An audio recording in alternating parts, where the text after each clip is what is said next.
नमस्कार दोस्तों, मैं अनिल गुप्ता आपका अपने चैनल समस्या के समाधान पर एक बार फिर से स्वागत करता हूं। दोस्तों, जैसे आप सबको पता ही है, आज श्राद्ध ख़त्म हो गए हैं। अब कल से जो है नवरात्रि चालू हो जाएंगे। तो आज का जो हमारा एपिसोड है वो नवरात्रि स्पेशल है।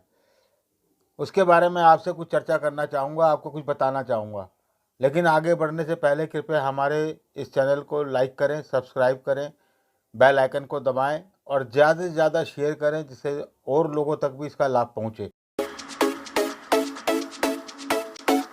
दोस्तों, नवरात्रि जब शुरू होता है तो नवरात्रि का शुभारंभ घट स्थापना से होता है, कलश की स्थापना करने से होता है।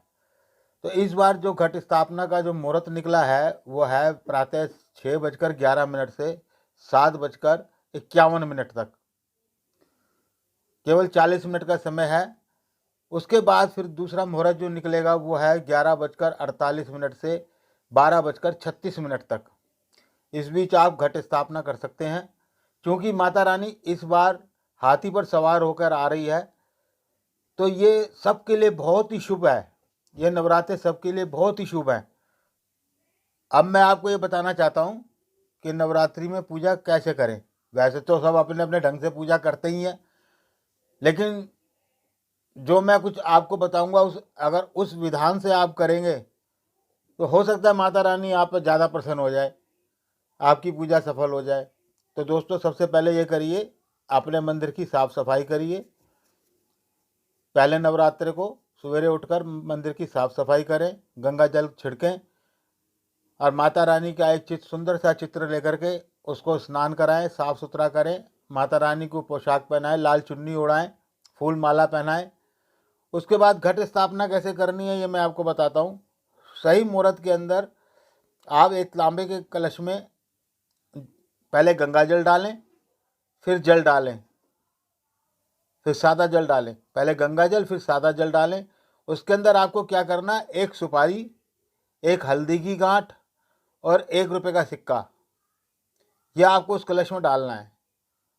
उसके बाद क्या करना है, आपको 7 आम के पत्ते ले लीजिए। अगर 7 आम के पत्ते ना मिलें तो पान के पत्ते ले लीजिए। कलश के चारों तरफ ऊपर लगा दीजिए और फिर नारियल लीजिए, उसको धो करके और उस पर कलावा बांध के या चुन्नी लपेट के, अगर चुन्नी ना लपेट सके तो कलावा बांध दीजिए उसके ऊपर और उसको कलश के ऊपर स्थापित कर दें। और फिर जहाँ कलश रखना है, या तो आप वहाँ पे स्वास्तिक बनाइए नीचे। स्वास्तिक का मैंने पहले एपिसोड में बता दिया था आपको। इससे पहले एपिसोड में स्वास्तिक कैसे बनाना है, स्वास्तिक बनाइए। अगर स्वास्तिक नहीं बना पा रहे हैं तो आप वहाँ पे थोड़े से चावल के दाने या फूल पंखड़ियाँ होती हैं, फूल की पंखड़ियाँ, वो बिछा दीजिए, उसके ऊपर कलश को स्थापित कीजिए। फिर आपने क्या करना है, एक अखंड दीपक जलाना है। अगर आप जलाते आए हैं, बालते आए हैं अखंड दीपक हर नवरात्रों में, तो इस बार भी अखंड दीपक बालिए। लेकिन अखंड दीपक रखने से पहले भी उसके नीचे यही करना है, या तो फूल की पंखड़ियाँ बिछा लीजिए या स्वास्तिक बनाइए।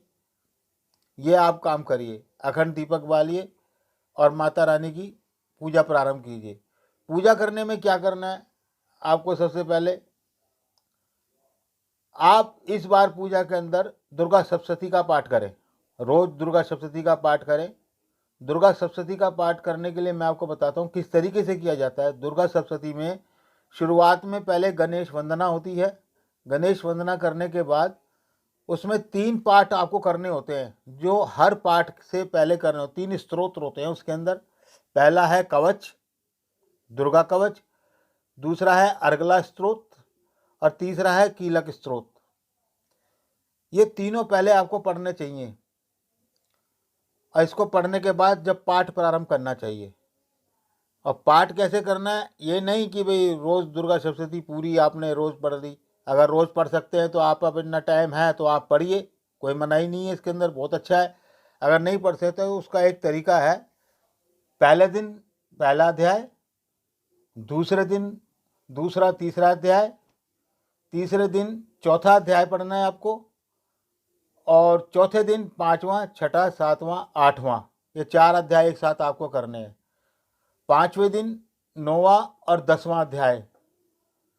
छठे दिन 11वां अध्याय करना है और 7वें दिन 12वां और 13वां अध्याय।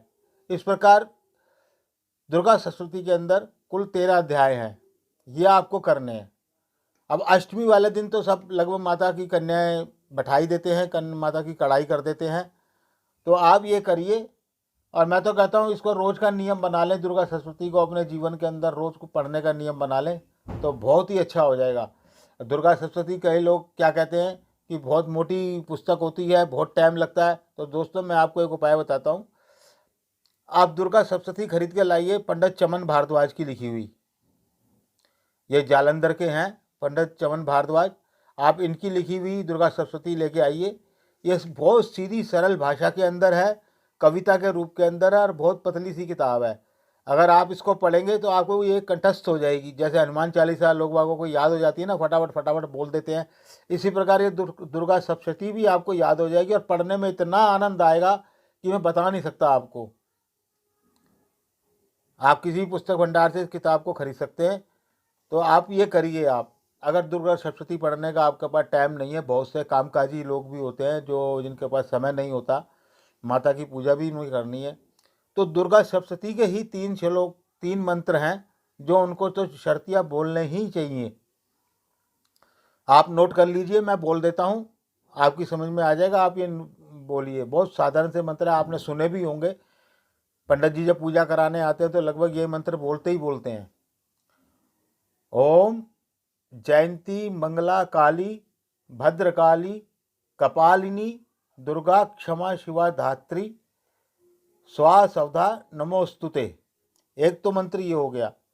दूसरा मंत्र आपको क्या लेना है, या देवी सर्वभूतेषु शक्ति रूपेण संस्थिता नमस्तस्यै नमस्तस्यै नमस्तस्यै नमो नमः। दूसरा मंत्र ये हो गया। और तीसरा क्या करना है, ओम सर्वमंगल मांगल्ये शिवे सर्वार्थ साधिके शरण्यै त्र्यंबके गौरी नारायणी नमोस्तुते। ये 3 मंत्र हैं, तीनों दुर्गा सप्तशती में से ही निकले हुए हैं। अगर आपने ये तीनों मंत्र बोल दिए तो समझ लीजिए आपने पूरी दुर्गा सप्तशती पढ़ ली। लेकिन मैं तो यही कहूँगा कि समय निकाल के दुर्गा सप्तशती पढ़िए, अपने जीवन का उद्धार कीजिए। पूजा करने के बाद आपको माता की पहले आरती उतारनी है। आरती में क्या कीजिएगा, कपूर जरूर बालिए।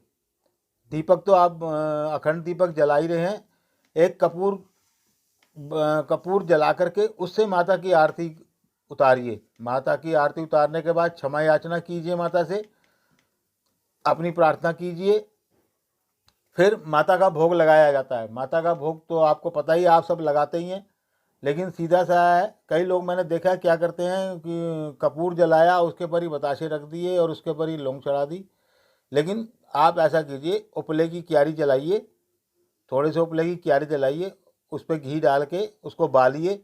जब वो बलने लगे तो उसमें फिर आपको क्या करना है, 2 बताशे और 1 लौंग का जोड़ा ये चढ़ाइए और फिर ऊपर से घी की आहुति दीजिए।